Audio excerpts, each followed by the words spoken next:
ছেলে মাকে বলছে, মা একটা কথা বলি তোমায়, আমার একটা অনুরোধ তুমি রাখবে? মা বলছে, বল। তুই চাইলে আমি কী না করতে পারি? তুই যা বলবি আমি সে কথাই রাখবো, বল।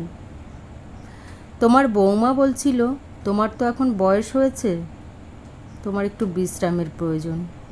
তো আমাদের এই বাড়িটা তো খুব ছোট, ঘুপচি মতো। তোমার কাশিটাও বেড়েছে, তাছাড়া ডায়াবেটিস তো আছেই, হার্টের সমস্যা আরও কত কী। হ্যাঁ রে বাবা, মনে হয় আর বেশি দিন। আহ মা, থামো তো। তোমার দেখাশোনার জন্য একজন লোক রাখতে হবে।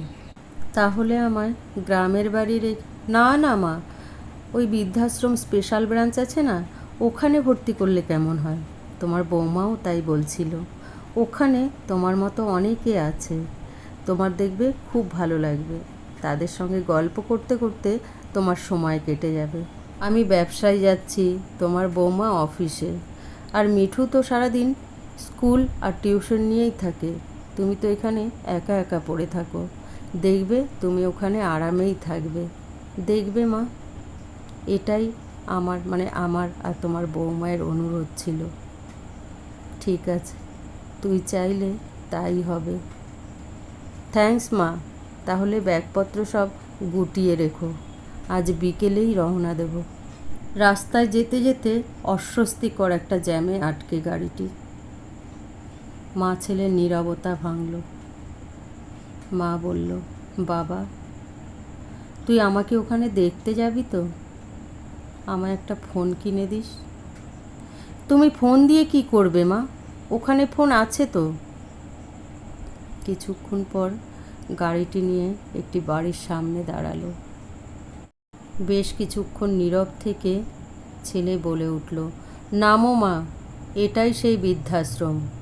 তোমার জন্য দোতলার দক্ষিণের ঘরটা বুকিং করেছি। দরজা খুললেন। দরজা খুলতেই, হ্যাপি বার্থডে টু ইউ। দরজা খুলে চমকে গেলেন মা।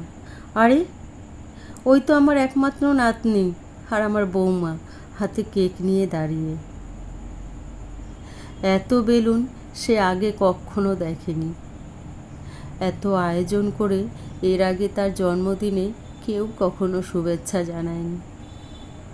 আরে, ওই তো আমার দুই মেয়ে আর তাদের হাজবেন্ড, ওদেরও ডেকেছে আমার পাগল ছেলেটা। তুই না অনেক বড় হয়ে গেছিস, কান্না ভেজা চোখে। কিন্তু এটা কার ঘর বাবা? মা, তুমি বাড়ির ফলকে দেখোনি? বাবার নামে রেখেছি ওই বাড়িটা। মা, এই পুরো বাড়িটাই আমাদের। এবার তুমি আমি একসাথেই থাকতে পারবো মা। তুই না এমন কেউ করে। কান্না ভেজা চোখে জোরে জোরে মাথা নাড়ছেন, আনন্দে আর কথা বলতে পারছেন না। আয়োজন শেষে ঘুমোতে যাবে, এমন সময় পেছন থেকে মায়ের ডাক। হাতের ব্যাগটা হাতিপাতি করে খুঁজে একটা কোটো বার করে ছেলের হাতে দিয়ে বলছে, এটার আর দরকার হবে না, ইঁদুর বিষ। ভেবেছিলাম বৃদ্ধাশ্রমে দিয়ে আসলে এটাই খেয়ে নেব। কী যে বলো না মা, কাল রাতে ওগুলো পাল্টে আমি এর মধ্যে তোমার ক্যালসিয়ামের ওষুধ ভরে রেখে দিয়েছি। তুমি ঘুমোও মা। মায়ের আর আজ কিছু চাওয়ার নেই,